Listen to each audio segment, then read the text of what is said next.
Hello ladies and gentlemen, Willie here. So this is coming off the back of Blizzard removing layers and opening transfers to servers worldwide really, and if you didn't know, this did just happen a little bit ago now. After all, there were many servers which are getting increasingly longer and longer queues around the start of summer or so, and in reaction to this, Blizzard introduced layering again to the game so that literally double the amount of players could be logged in simultaneously. Alongside this, many servers were also locked to the point where no new players could join, either via transfers or leveling as a new or returning player. And at the time it was done for a variety of reasons, but it was all primarily to try and stop overcrowding on a select number of realms, where this had clearly started to become more and more of an issue. Fast forward a few months and the populations of some of these larger servers now began to dwindle as nobody new could join, so eventually the total server locks were removed and now new players could level on these servers.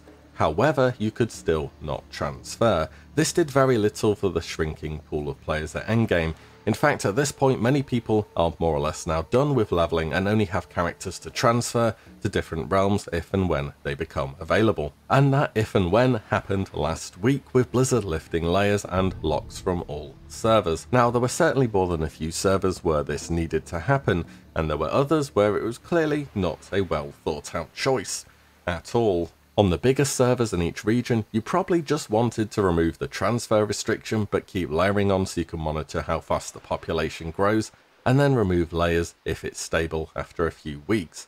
That sounds like what I'd like to call a logical approach to the situation, but we can dream. The thing is, nothing has changed that caused this problem to arise in the first place. It is absolutely going to repeat itself again and again and again. Layering is trying to fix a problem that it was not designed to do. And I've heard people say, well, it's a problem there are too many guilds trying to recruit on big servers, not too few players, and I don't like that take at all. What if you actually like raiding with those people, or you have raided with them for a long period of time? You ever seen two guilds try and merge?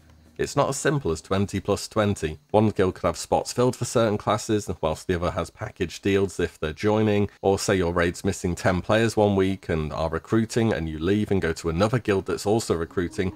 Guess why they're also recruiting? Okay, it's because they're missing people too. The list goes on, and it's not a good thing in any way. Layering was originally intended to mitigate the massive player demand at the launch of the game, basically to make leveling actually possible through the demand that would have been present back then. Maybe layering would have been around for a few weeks, perhaps a month, and Blizzard were 100% confident and reassured us back then that it would no longer be present by the start of Phase 2.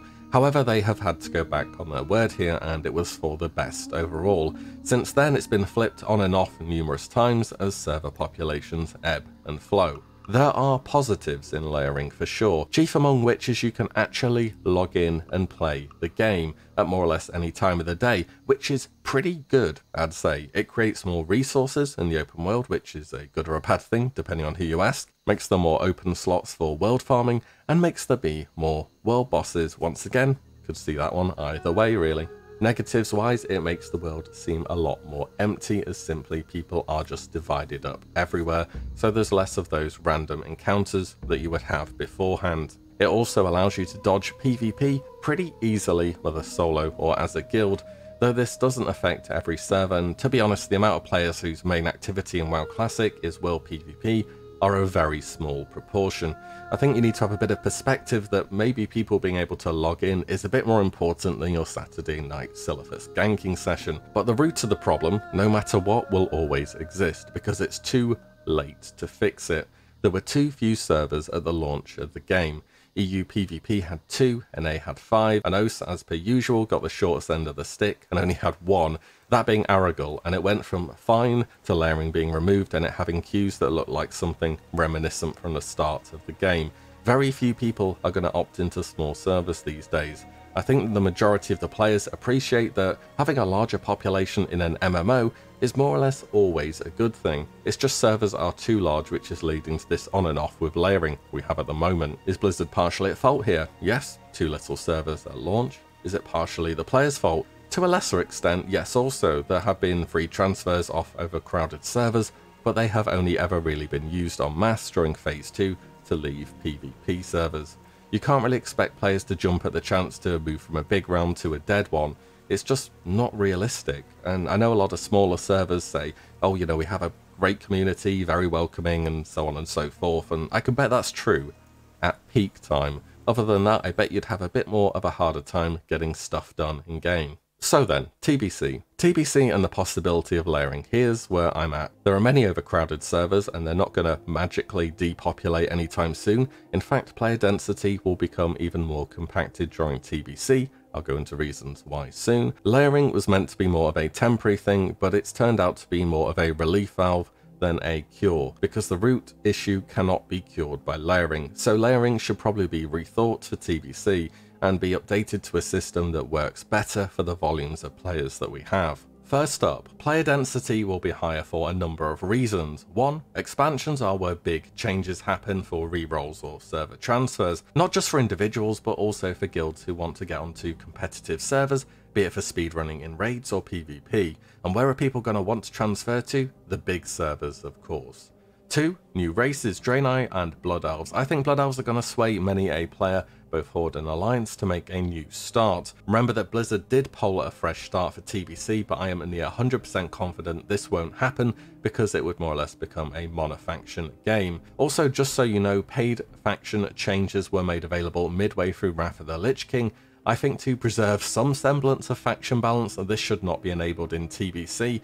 Though I have a funny feeling it just may be because, well, it'll make Blizzard loads of money. Imagine how many Blood Elf Paladins and Draenei Shamans would appear overnight. It'd be a big old number. Number 3, PvP becomes a lot more competitive during TBC with the inclusion of arenas. Now, as of 1.12, servers were sorted into battle groups. We are currently on 1.12, but we have total cross-realm PvP at the moment. I'm assuming in TBC we will see battle groups again. Battle group is a bunch of servers that are able to compete in PvP cross-realm, so it's more limited than the region-wide PvP only that we have at the moment. And if battle groups do exist, there will emerge more competitive battle groups and PvPers will congregate towards those servers that are part of that grouping. 4. The world is smaller, like a whole lot smaller, and we have many more players out and about in that world, meaning even if nothing were to change at all from now until TBC, I am very confident that the population and layering issues would be the key talking point in Classic now for the majority of servers. In fact, layering in its current iteration is very likely to be required from day 1 to the end of TBC.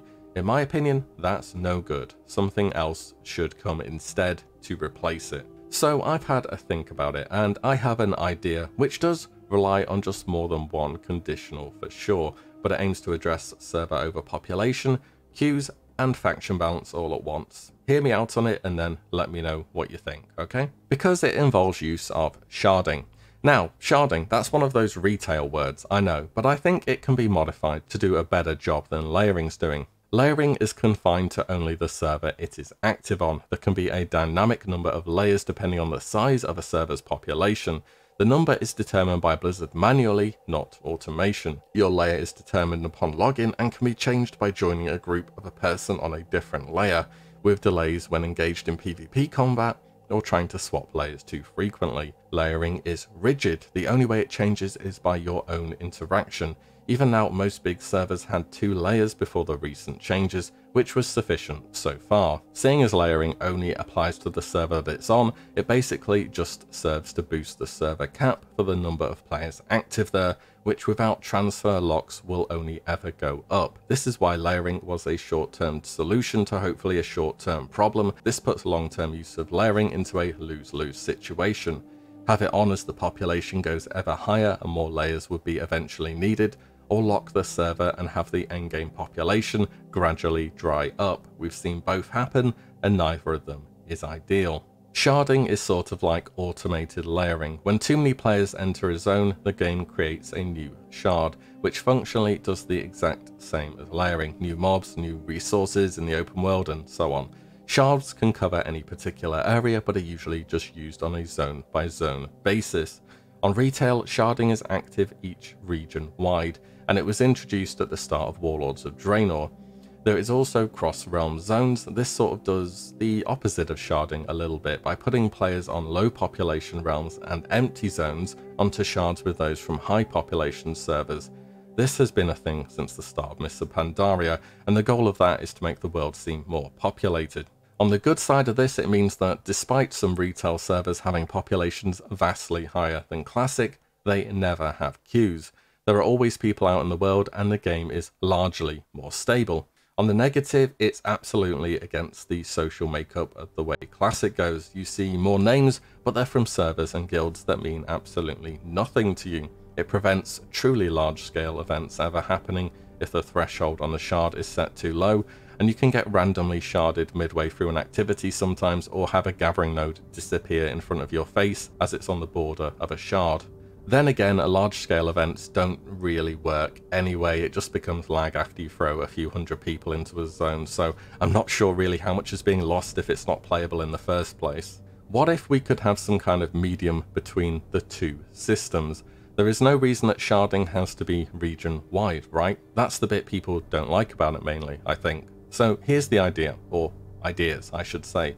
Either just have sharding as it works in retail, but for particular servers, not for the whole region. This would allow big realms to be managed in a more hands-off approach as their population continually grows, which it will do. Or, and this is assuming that there will be battle groups, something I like to call battle group sharding.